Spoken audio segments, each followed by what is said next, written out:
أساس كده دول لماذا وأشيس بولشواي أشيس بولشوا عرب عوض سيس هلنا أفسره هذا أنت أنا هولك كجرت أو رجل الدمر وماشى فدنا أو قفل بقرة هيستو أو يرادو أنا تليه أو نرى نبل ساكو ذا نولا كرنا أو نقول كو جارنو إن قفل بقرة جيس أو لحظة دقو لحظة أنت صور دقو أو يرادو قرة يواكن because قرة ومثالنا يا ومثلا يا مدح بناني ويا قرة قف كاستمركوا قرة يسهيست ومدح بناني هاي أيسنا أساكت الشغل سوما أسا أيس كتليه قف كاس كسر جد قرة يستانا معني أيس وما مرت وماها مركوا individual سفرنت قفل كل جيس مدح بناني ده مركا إن لسك قاعدة للربع أو نحن الله صادقه سنحن الله صادقه دول لما أوريجين كذي ماشي كتمي وهذا الله صادقه وحلا يري أنت أنا مدح بناني ده كتنازلنا قفل بنا قرقيس نحن عدقه سنكسر عنينا هذه المركا وحن لبحينا قف أنكو آمنه مدح بناني ده أن شخصي قريه أننا يهب كأننا أودي بنا قف كاس وكسر بلعبتي بقر إن ليلاد من بقر ليلاد يكسر بلعبتي بقر كواحد لو ديباليين أودنا السجا واحد لو سيء إنه أنت كلا إلاليو يو كإلالينا يا أيجا إني إسدبان إنه كإلاليو إن دبده نبغي ماذني إنه كإلاليو أنت سألوا رب الله سيساسو أهد بقر كي تكرفروا بالله سو أود أسجع أنت اللي اسمه مجل سو لما آمنين سو وحي لو مني مني وهو بالله إنه تكرفروا ويرادو أنا إني تليا سيدي عن ربان إنكي يلايا مركب هاد ملكية المطلقة بقرتوية إسكفرن وبقرك أود كستليه تدكي سي أجوا حدا ورنكاسو أنا جوح ومديبن ها سو مدح بناني ذا الشخص جاي قعنت ومجلن ها سو أنا قريه إني هو كان ومديبن ها هذا يورن هيستين أما هذا توري هيستين وحي هيستين وهو مركها نكان أسكع علمنا وحقوقنا كسر العسل دجال هالكاسو كبل هذورت مركو باللاودي أو الإسلام دجالي بقرك وحقوق قلادي باشين ونحن دقو أود ديس إلا اللي متجري سي أود بقرك اللو حديده مركه وحالي يقولها الله سماه وماشوا برلمان كي دون إن برلمان الله سماه شرعي للدجيو سي أود بقرك اللو حديده أولي هذا بقر وأنت سنقول هذا هي أنت سن الشعب كأسكله شعب كان وحامة لاية ضد أيجا صوحشان شرعي قاسنا وامدك أكو شقينيس وقعنت اللوجني بقرتويدي مركب محل سماه وصوق قابلها تاريخ ده رواية بقرتويدي ولا حديدي أود دينا مالا لو كوبي ذلك إنجليز كأقول لي مركب أدون كان نقوم يستاهل سعودي إلا ما أنت أنا هالليل كور رمى ذلك إنجليز كدستور قرن ملا سو جيرين كاس حركة إلى يوم من هذا الرقم بقرده إني مجعوضه قفك حسب ماجورتي أما عدك وجب بدن حلي إني رجالو مجعوضه ما لا يكون قرنته دستور إنجليز مجرو وواحد يسكو جاي ساعة يسكو برتي وش عندي جيرنا أضياش وما حربكتي ده حرسو جيرين هذا دستور واحد قرنوا لي أرتكل كود دستور كإنجليز كأرتكل الله مجرو وجاشها السنة ده سوجري يكون سنتها الدولة ده إنجليز كهذا أركتين دستور كده يكون سنين أودي مركب بقرك ولا جسوا عشت محل بكوابي مراسمته إن لا احترامه ماذا حد الدولة ده سجى إنه يهي إن قعنت الجردهم كذا إن لقدريه إن أو أي أتهي مثلاد قرن كإسكو هيسو لكن أود حكومة يا برلمان يا لسيء وح مركب ماذا حبناني ده الدولة ده هيست وحواي برلمان كأه أود ماذا حبنان ده صفر نوحاء برلمان كا شرعي كان أساس دولة ودجي نظامك أسجين كبل لابتا أسجين كل ماتا مريك هو نوع كدون لكن هو أول واحد دي مرة حوها صاق على مركا وذا ددي كنيسة ده الجوية وحيدهن أنك نفتح أن إلهن كسرنا حجيس وإن حكوك يتلذ أنك نكسر وريجيا لولا كلا ده حمر بقرتو يدي إيه كنيسة دين هو أصدقائه كنيسة دي ده دين هو أصدقائه سيدي اللو السعودي النظام كان أركتين أو ديمقراطية وهذا أدوك كتلية أو شعب كأود اللو عليه شعب كان برلمان كأو مثله ساسا لجود الجوجا أنا جا مركز حرية قاعدة كاسان سوكو بجريني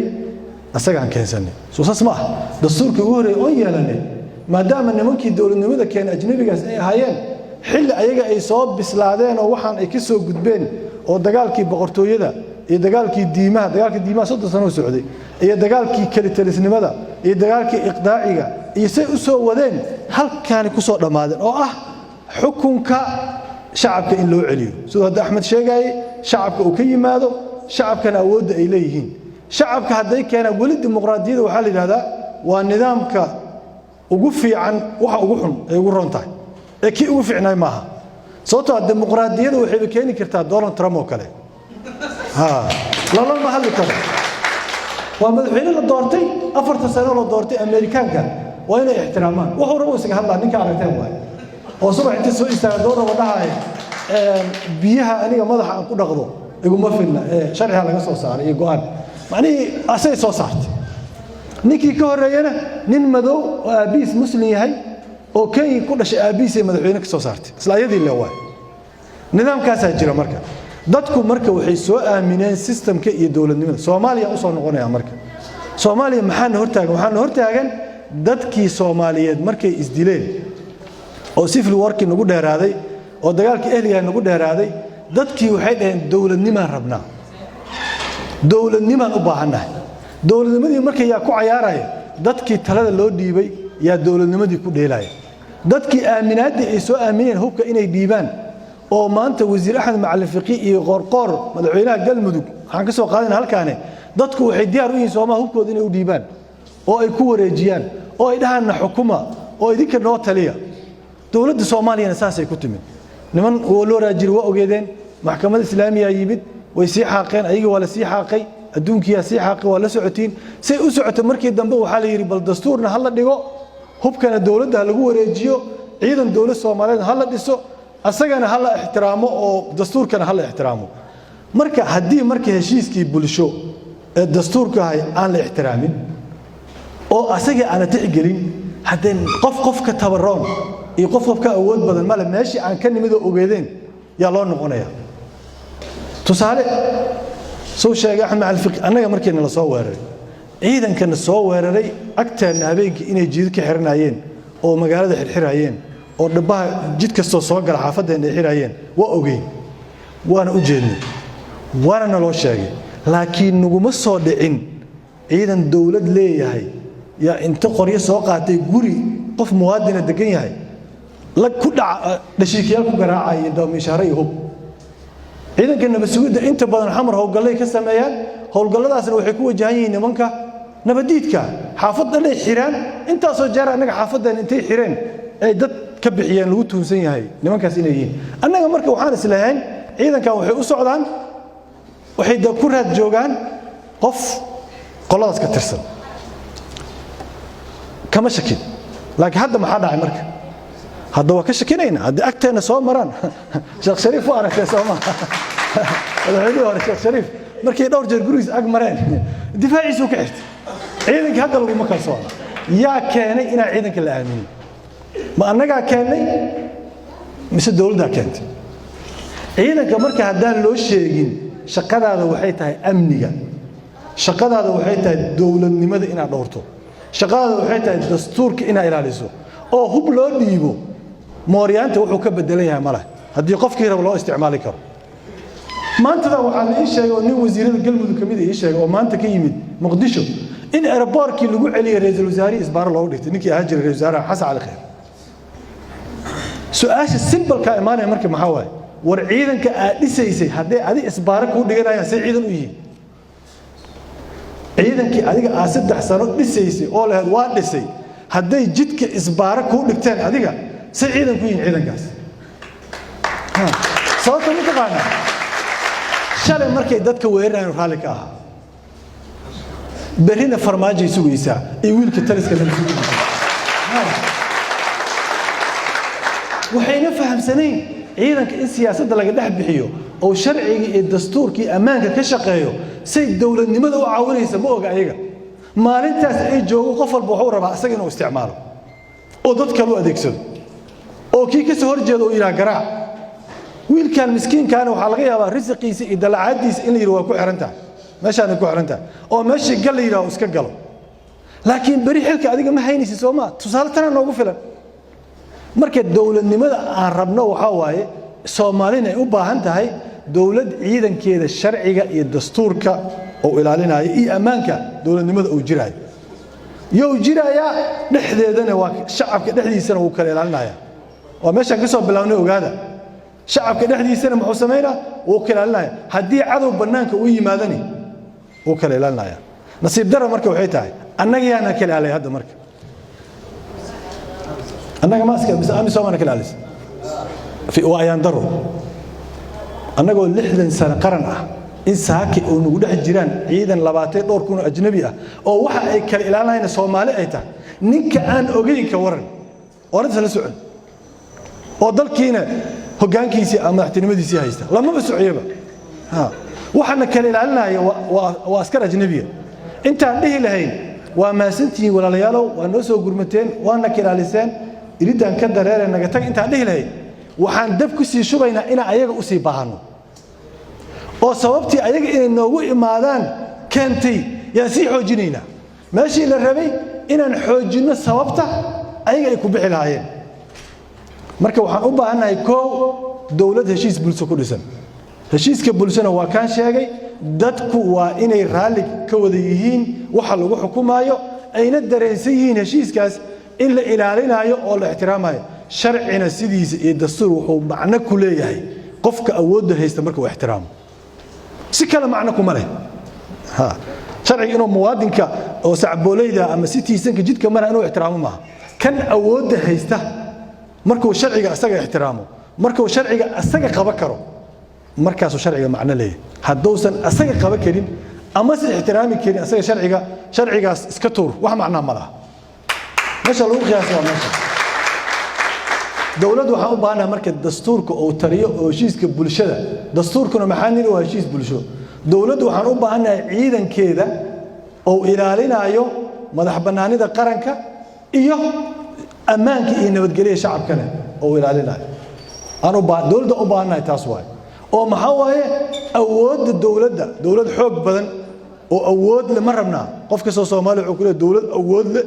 oo xoog badan oo waxaan rabnaa ay ku leeyihiin oo qarannimadii iyo heebadii soo celisa dawladdaas ma taqaaniin waa midda sharciga uu sareeyo waay dadkuna ay u sameeyeen sharciga equality before the law iyo rule of law sharcigana waxa sareeyo inuu yahay laakiin dawlad qofka uu sareeyo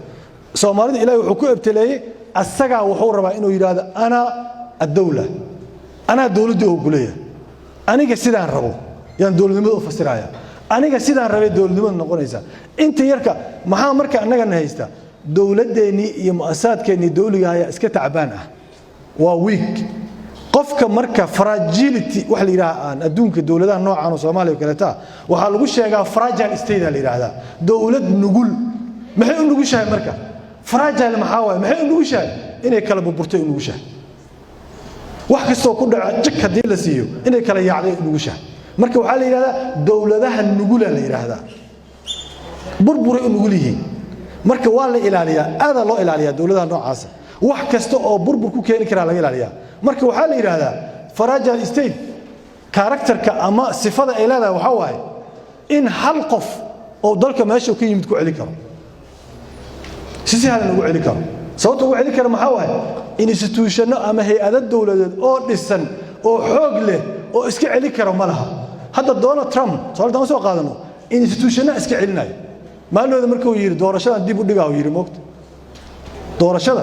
oo hadda November soo socota iyo wuxuu yiri dib u dhigaa ninkii ugu horeeyay ee ka hor yimid wuxuu ahaa xisbiga jamhuuriga asaga ka tirsan yahay ninka majority sanadku ah koow qofkii hadlay ee ninka aqalka kale ee Congress-ka jooga wax dhici kara ma ha ku riyoonay dheen madaxweyne in doorasho dib loo dhigo ha ku riyoon ciidanka Mareykanka wuxuu diyaar u yahay hadduu diido inuu doorasho qabto ama hadduu diido in hadii laga raayo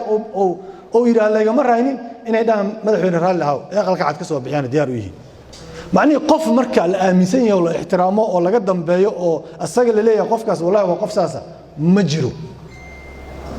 marka nugulaashaha waxa in la ilaaliyo u baahan yahay cidda ugu baahida badan ee ugu waajibka badan inay ilaaliso nugeylka dawladeedna maxaa waaye waa dadka ayaga madaxda ah hadday ku dheelaan inta kale inay fiirsato maaha Soomaalida markii waxa laga dhaadhiciyay mu'aaradnimada ama tilmaamta waxa dhaliisha leh inay wax xunta laga dhaadhiciyay sax maaha haddii annaga hadda aan baabuur saaranahay buurahan maaragtay dhaadheer oo maaragtay wadamadaas ku yaalo baabuurta markay maraysa hadduu darawalka wax yar oo libiqsado laga yaabo gaari inuu dhaco ama haddii kale doon badda saaran haddaad naaquudaha adiga la joogtid oo u jeedid naaquudaha inuu ku dhici rabo jabal ama buur ku dhici rabo oo ka aamusta ka waran oo shib ka tiraahdo soo adiga iyo doonta iyo wax saaranba ma qarqanaysaan waa midda nabiga uu ku misaalay calayhi salaatu wasalaam inaan nahay dad saaran doon laba dabaqa oo kuwa hoose ee markasta leeyihiin kuwa sare nasiya biyo nasiya oo intay dhibsadeen war biyahana weydiinaysi marabne ordaha idinka biyihina raadsada ay kuwana dhaheen maxaan ka rabnaa doonta aan duleeshanno saan biyaha hoos ula soo baxno waa markuu nabiga ka sheekeynaya munkarka iyo xumaanta in la iska reebo haddii marka naaquudaha doonta wadaaho oo ka aamusto adoo u jeeda inay doontii jabal ku dhacayso ood ka aamusto shib ka dhahdo hadda adna waa ishalaagtay dadkaagiina waa halaagtay naaquudahana waa halaagtay doontana waa halaagtay annaga marka dhibkan haysta muxuu yahay Soomaaliya hadana annaga siyaasadda noo xasilnay qisa yar ayni sheega nin saaxiibkay isla soconay Malaysia marka wax ka baranay marka nina naga hor yimid isugalaas yihiin jaamacad kale ani ka imid asaan soo booqday jaamacadiisa aan u imid waa sheekaysan qolkiisaan tagnay shaaw isiiyay waa soo baxnay markaan soo baxno nin waxa ka hor yimid Malay ah oo dadka Maleeshiyaanka markaas uu war hebel boqorkii xaaladiisii ka waran markaas uu yiri maxaa ku dhacay markaas uu ma ka warqabtid miya markaas uu may ka warqabo war boqorkii intensive care ku jira oo xaalad wuxuu ku jiraa aad u culus markaas boqorkii dalka jiraday meesha waxa la geeyay gargaarka degdega ku jira xaaladiisa waa culus wasiirka caafimaadka saacad kasta wuxuu ka bixinayaa warbixin boqorka xaaladiisa ninka marka Maleeshiyaanka aanu master oo dhigtaa jaamacadda master oo sameeya lama socday waxaas oo wuxuu yiri ninkii saaxiibka oo lama socodin yahay boqorka inuu xaaladiisa halista lama socdo oo si uu la soconayo oo maxaan ula soconaa ninkii aniga doodan dhaxmartay marka waxa yiri xasanow ninka anagu kala maaha anaga garan leeno siyaasadii anaga qariban xasilooni dara siyaasadda jirto kulliga waxaan siyaasiyiin u nahay siyaasadda anaga qariban laakiin wiilkan siyaasadda waa u toosan tahay dadana u haaya wuxuu ku mashquulsan yahay marka wuxuu ku mashquulsan yahay bangiga gaari deyno ka qaatay iyo guri deyno ka qaatay inuu iska bixiyo markuu masterka dhameeyo shaqada helo gaariga iska bixiyo guriga deyntiisa iska bixiyo guursado saas mustaqbalku rakibtaa oo ninkaas ku mashquulsan yahay boqor inuu nool yahay inuu jirado inuu dhinto shaqadiisa ma sababta ma taqaana siyaasadda u fadhisa siyaasadda u xasilan laakiin qofkan siyaasadda u xasilan anagoo kaleeta waxay la mid yihiin doon badda dhex maraysa hadday duufaan ku timaado ma qof aan dhihi karaa naaquudaha kaliya loo kaadiyo doonta hadday gab tira ay gilgilato qof dhihi kara ma jiro markabka ama doonta naaquudaha xasilinaya loo kaadiyo soo qof walba isku madayayso inay dhahdo inta ka qabo inta ka saar inta ka bixi qof walba waa istaagaya soo ma annaga de xasilooni laakiin doonta markay duufaanta baxdo hadday badda qabsato qof walba wuxuu ku noqonaa fadhigiisi naaquudahana loo dhaafaya hadda waxaan naaquudaha la isku dhaafin ma taqaana xasilooni darida waay erayga xasilooni darada lagu celcelinayana waa inaan isla fahnaa waa siyaasadda oon xasilnayn siyaasadda hadday naga xasisho qof walba shaqadiisa kale iyo danihiisa kale iyo umuurihiisa kale raacanaha ku filan uma baahna qodobka saddexaad marka maxaa u baahanahay siyaasad xasilan dowladnimada u baahanahay maxaa asaas u ah heshiis bulsho ciidan ammaanka gudaha iyo madax banaanida dibadda ilaaliya iyo siyaasad xasilan see ku helaynaa Soomaaliya hadda daana nin walba gobol uu jooga dowlad goboleed iyo galmudug ay joogtiin Puntland raga jooga xagga Jubbaland xaggaas qoloba ciidankeeda haysata qoloba meesheeda degan tahay qof aaminsan lama arko see lagu helaa kalsooni xasiloon siyaasadeed waxa lagu helaa in la buuxiyo gaabka ku jira is-aaminaan la'aanta oo is-aaminaadda la dhiso oo la is-aamino is-aaminaadda see lagu dhisaa soo nin walba awood meel lama fadhiyo soo dowlad goboleed kasta ciidankeedii maamulkeedii awooddeeda ma leh ma qof saas hal la noqdo dhahdaa jirtay soo ayada ma samaysmin soo awoodeedii dhaqaaleedii canshuurteedii wixii ayada kuma dhisna seel la isugu keenaa tusaale badan ku noqonaa wadanka Malaysia 13 suldaan isku haysa jirtay oo suldaan ogol jirin warsan tala maxaa la sameeyaa la yiri waxa la yiri dastuurna aan dhigano taladana isku darsanno nidaamka federaalka noo noqdo nidaamkii ugu horeeyay federaal noqdo ee Malaysia laakiin wuxuu ahaa confederaal ahaa sababtoo state walba wali inay awoodeeda dhibto maraba dhufaysay ku jirtay marka dawladda dhexe daciif ay ahayd dawladaha darfaha ama gobolada xoogana laakiin maanta Malaysia waxa xoogan dawladda dhexe dawladda goboladana awood waa leeyihiin laakiin kuma awood ama dawladda dhexe say ku timid waxay ku timid aaminaad oo la dhisay dawladdii dhexe dhaqaale abuurtay awoodii ciidankii iyo defensiga ayada la siiyay inay ayada goboladii wax ku celisay keentay si tartiib ah